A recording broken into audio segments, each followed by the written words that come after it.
Hello, ngayon naman po ay magpapalit tayo ng seat cover dito sa ating upuan ng ating Baja CT100, no? From Kawasaki brand.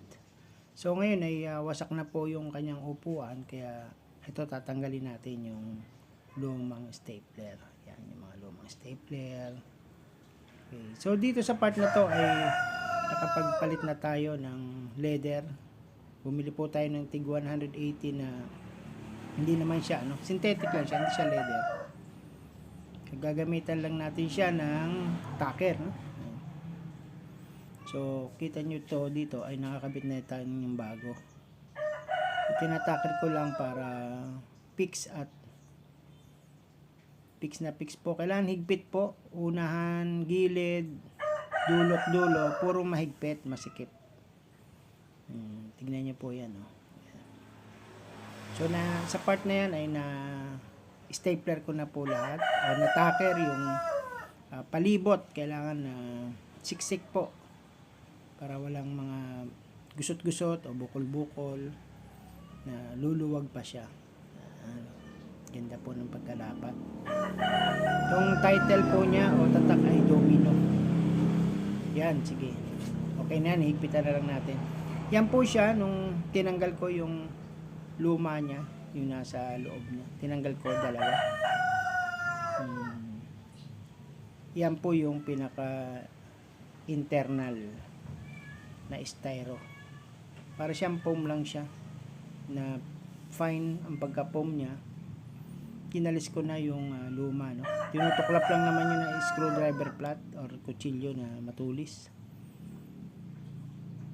Sa part na yan ay ilalapat natin yung ating nabili na synthetic upholstery. So ready cut na yan na bili natin sa Yongja na may titan na domino.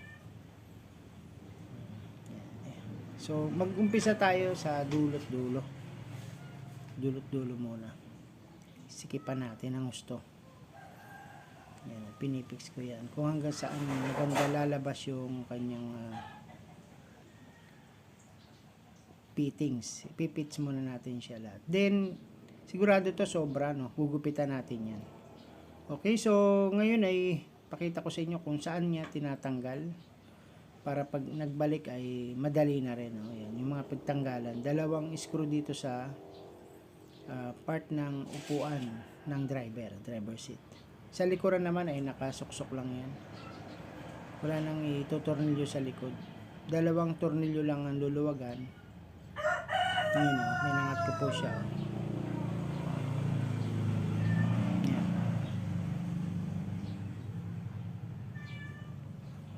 Okay, dalawa sa unahan, dalawa sa likuran ang ating tornilyo. Tapos sa bandang likod ay pit, yung mayroong nakausli doon na yung white plastic.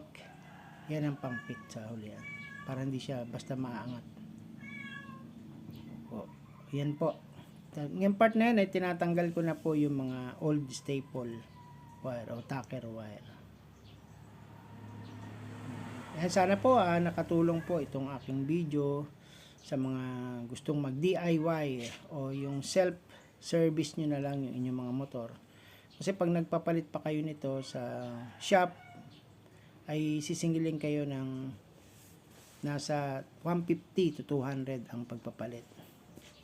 Labor lang yun, 150 or 200. Igagamit sila ng tacker nila, yung bala ng tacker, tapos yung labor nung mekaniko. Yan, palibot po yan. So kailangan nyo rin dito ng gunting para yung mga sobrang synthetic leather, gugupitin nyo po yan. So simple lang, madali lang po, basta may mga tools tayong gamit.